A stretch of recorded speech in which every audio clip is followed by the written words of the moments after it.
Yang saya hormati tokoh-tokoh, para tokoh agama, para kiai, para ibu nyai yang hadir pada pagi hari ini. Selamat pagi semua ibu-ibu, para tokoh agama, para kiai.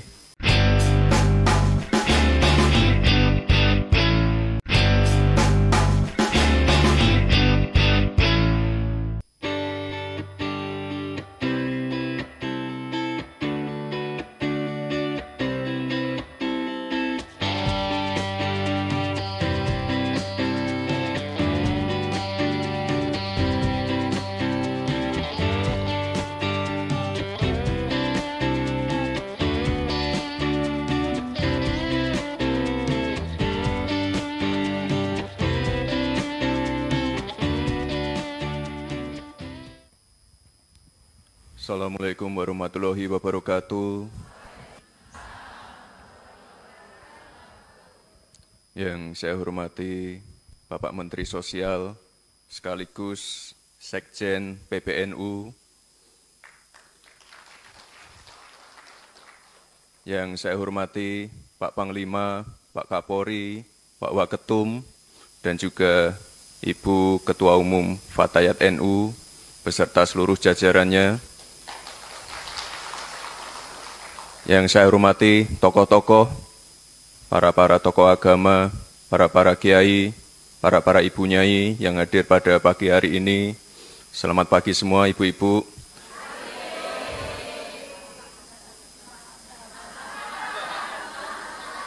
Sahabat.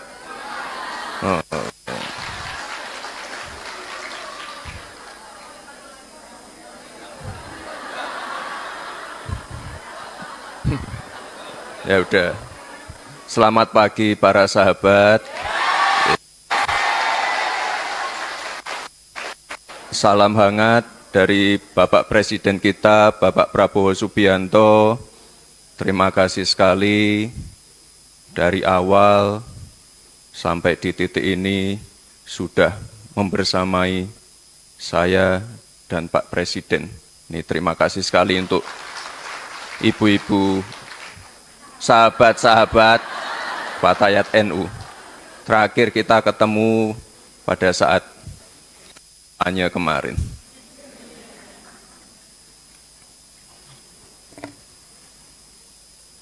Ini yang paling jauh dari mana, Bu? Fatayat NU Papua. Hadir?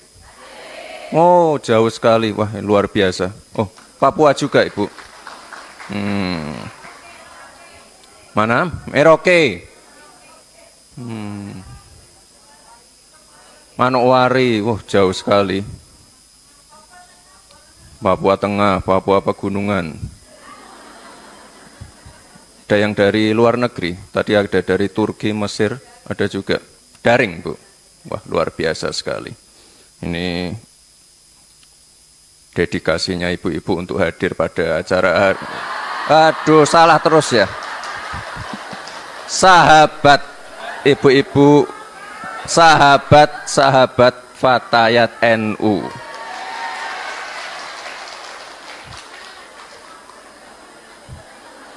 Toksi.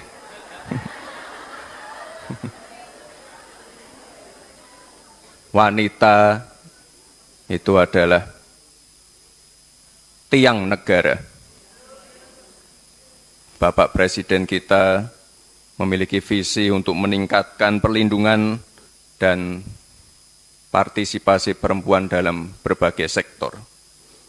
Jumlah perempuan yang ada di Kabinet Merah Putih itu ada 16.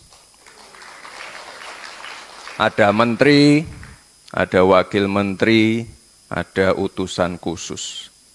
Dan beliau-beliau ini menempati posisi yang sangat strategis sekali. Menteri Keuangan, Menteri Komdiji, Menteri Perlindungan dan Pemberdayaan Perempuan dan Anak, ada lagi Menteri Pariwisata, Menteri Pan-RB, Ini semuanya posisi-posisi yang sangat strategis sekali. Dan di situ ada perempuan-perempuan hebat kita. Selain itu, perempuan juga memiliki peran besar kehidupan berkeluarga. Kesehatan keluarga, ujung tombaknya ada di para perempuan. Pendidikan anak, satu penentunya juga para perempuan. Pengelolaan keuangan, perempuan juga berperan besar. Belanjanya di sini saja, Pak. Beli ini sekarang, Pak.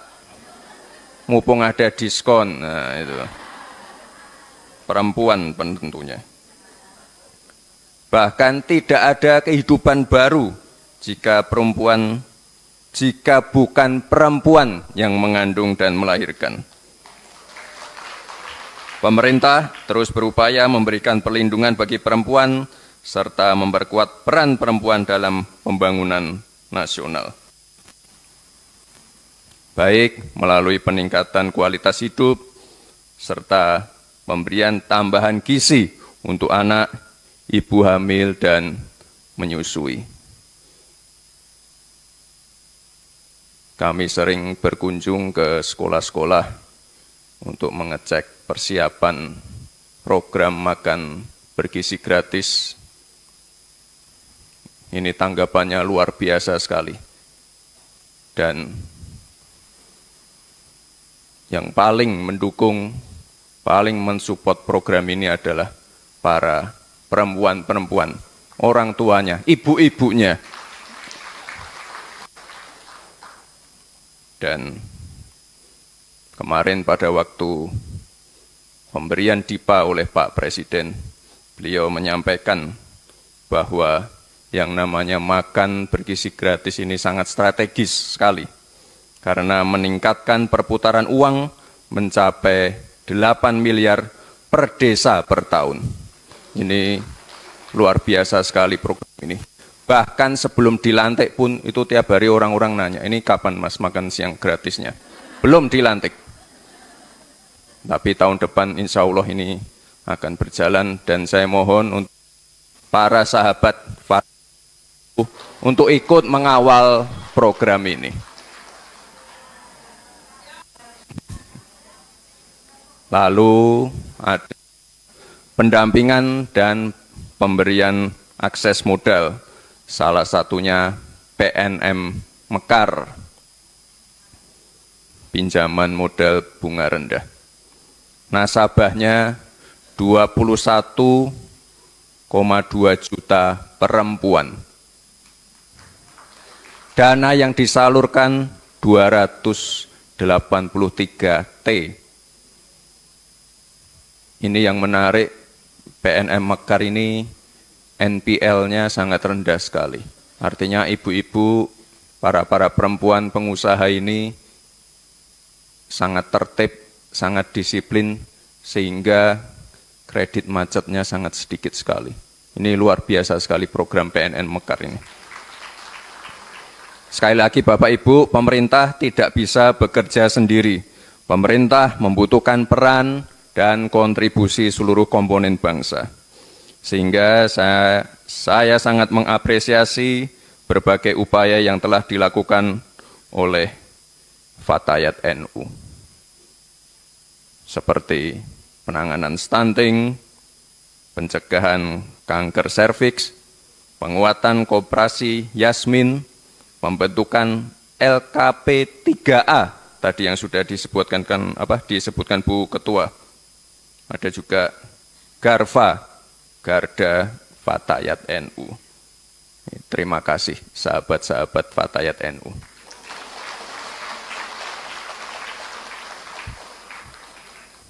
Terakhir, saya titip, mohon Fatayat NU juga dapat menjadi shelter yang nyaman untuk melindungi perempuan dari kekerasan fisik, mental, dan seksual, yang kadang terlambat tertangani. karena tidak adanya laporan.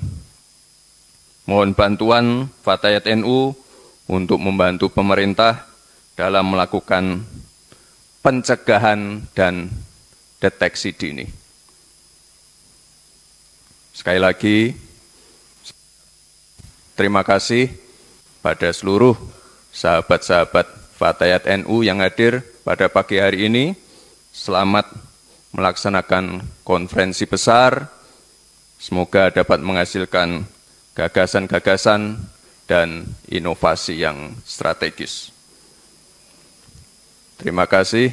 Wassalamualaikum warahmatullahi wabarakatuh. Miris bang, miris sekali. Ini kalah sama anak SMP, anak SD sekalipun. Kan kita tahu penggunaan kata para itu adalah kata jamak. Jadi para hadirin yang terhormat, berarti hadirinnya lebih dari satu yang hadirnya, kan begitu. Tapi kalau para hadirin, para bapak, ini gimana nih? Masa nggak paham yang begitu saja? Nah, yang menarik adalah pidato yang diucapkan sama Gibran, di mana dia menggunakan tata bahasa yang sangat berantakan untuk menyapa tokoh agama dengan para tokoh agama, para ibu, para bapak. Sementara kita tahu kata para sendiri berarti jamak. Bagaimana dia bisa menggunakan itu dengan kalimat seperti itu? Ya, untuk menggunakan bahasa Indonesia, tata bahasa Indonesia yang baik dan benar saja tidak paham, bagaimana kita bisa mengharapkan lebih ya? Apalagi untuk menguasai bahasa lain. Ya, tapi ini adalah wakil presiden yang kita punya. Nah, sementara kita juga paham bahwa Gibran punya agenda lain. Dia ingin maju di 2029 sebagai...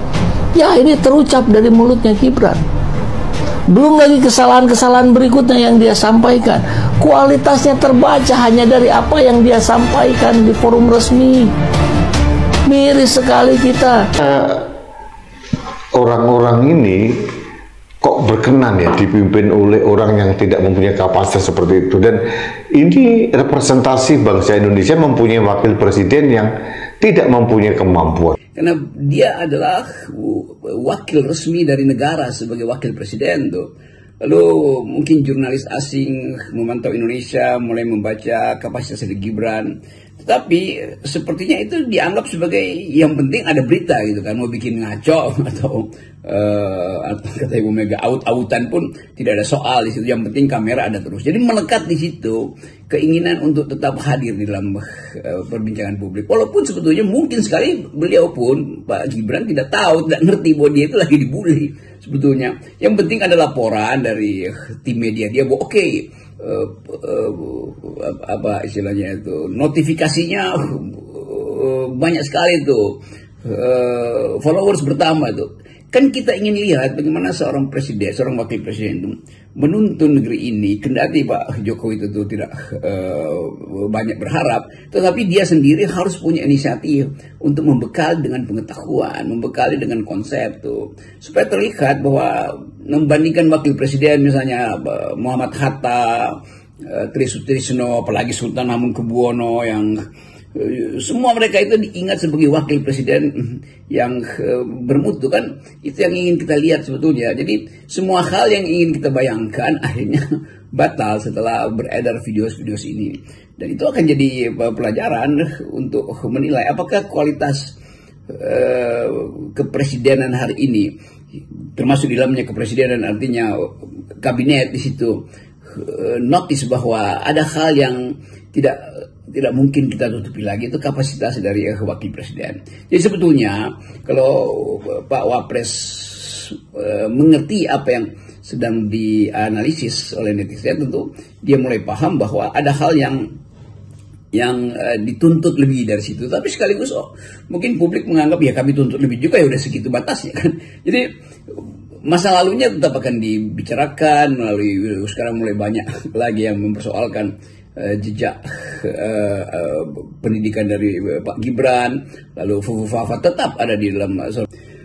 Sebaliknya Pak Wapres Gibran itu disorot terus justru ketika dia tampil di dalam official event itu, dalam hal-hal yang resmi dalam peristiwa-peristiwa yang resmi itu.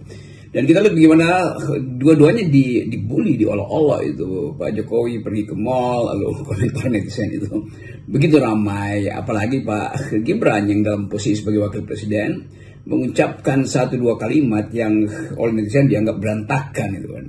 Tetapi kita mau lihat itu juga sebagai